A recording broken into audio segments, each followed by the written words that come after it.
I'm going to start off by saying big thanks to my friend Homer for lending me his Tudor North flag so we can all take a close look at it. Also, big thanks to Homer for wearing his Tudor North flag with apparently no regard for his personal safety and certainly not the safety of his Tudor North flag, because this thing has some battle wounds, which I think look great on it. I mean, it's a watch and it can take it, and he gave it to it, so awesome job. So I'm going to try to keep this short. This is my second time shooting this. My first video I shot was 16 minutes long. I'm going to try to shorten this one up. I don't know if I'm going to be able to do a short video. So I'm going to try to talk about some of the things that I like. I like the way they did the applied indices and the fact that they're like raised around the edges. If I can get the right angle, you can look inside there, and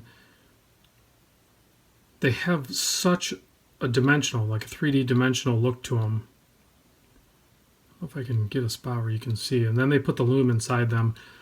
Also, when it comes to the dial, hands, and all that, I think it was very wise to do a flush with the dial disc instead of another hand for that power reserve indicator. And then doing the white date wheel with the black letters, I think that works awesome too. The legibility on this watch is perfect. Like, this is the type of watch that you can read at a glance easily. So this has sapphire top and bottom as an exhibition back.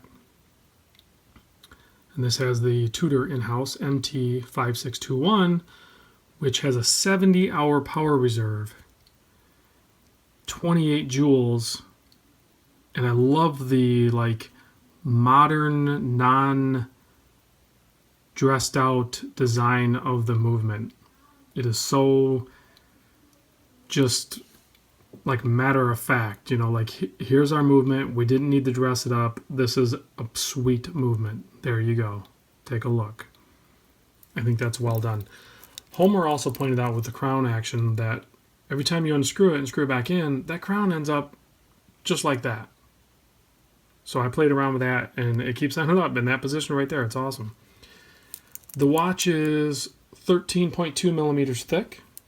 Like I said, they had to make it like that thickness because that movement is pretty thick. You can see like the parts inside there. They're a little more thicker than some of the other movements out there.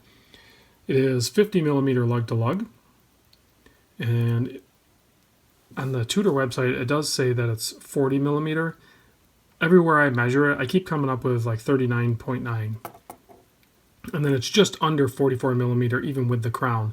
That taper on the crown, and it's not, I don't know what the length of it is, but where the positioning of it and everything is, it doesn't dig into the wrist at all. Like, that was one of my concerns, that I thought maybe that crown would stick out too much and it would protrude in. Another thing that I didn't really realize until I got this watch in hand, and you can see the scratches up here on this metal ring on the top. So, and I know maybe it was part of the design feature that they put metal, ceramic, and then metal. But I think it's also to keep it robust. You know, it's form and function sort of thing. So if they would have just done the ceramic all the way to the top on the bezel, and say Homer, you know, decides to fight a concrete wall, and if that would have been just the ceramic, it would have probably cracked or busted off the ceramic. The fact that they had the metal up here, it just kind of shows the scratch mark, and you know, then the ceramic isn't going to be scratched at all, because that can handle that sort of stuff, but it can't handle a direct hit and rake across. I think it would have chipped off. So I think that's perfect. And then, you know, from this angle, from dead on, all you get is a little bit of a black reveal on there, and then you get any angle, you have that nice layer. The bracelet is all individual pieces with the H links, so it flows really nice, and it does still have sharp edges, but none of it comes in contact with your skin, so it feels really good on wrist. Has that nice Tudor thin clasp with the ceramic ball bearings in there. So the action on the clasp is really nice. I'm going to pop this on my 7 1/8 inch wrist for you so we can get a look at that.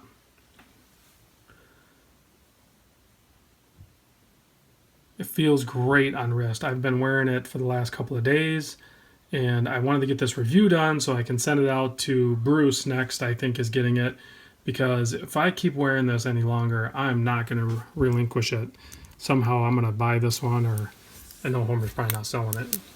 I think you should keep it, Homer, but I'm going to definitely be on the lookout for one later on down the road. I'm not going to be buying at this level anytime soon, but if I do, this one has always been on my radar, but now I've confirmed that it is definitely one that could be on my wrist. And I honestly believe that it's one that, because of its legibility, and I'm getting older, and it has the date wheel, and it's such a just a great looking watch, and look at that lume, that I think this could be like a one watch. Like, I know as I get older, I don't know if I've told anybody this on video, but I've always thought of the like a nice two-tone Rolex Datejust as like my retirement watch. But I could also see this as being like my, hey, I'm gonna go out and work on the lawnmower or something like that watch, you know, versus, you know, G-Shock or whatever. But, you know, you could do the Rolex Explorer, but this is going to be way more legible, and it's a little more unique. You don't see hardly anybody walking around with a Tudor North flag on their wrist, and I dig that about certain watches I'll gravitate towards that, you know, other people maybe don't gravitate toward. It makes it feel a little more special. And maybe that's just the devil's advocate in me, but this is a great watch. So if anybody out there was on the fence about it, definitely go check one out. These are only brand new, right from a Tudor AD. You're looking at $36.75. That's pretty dang affordable for this watch. I think it's definitely one to consider. Let me know what you guys think down in the comments. Thanks for watching.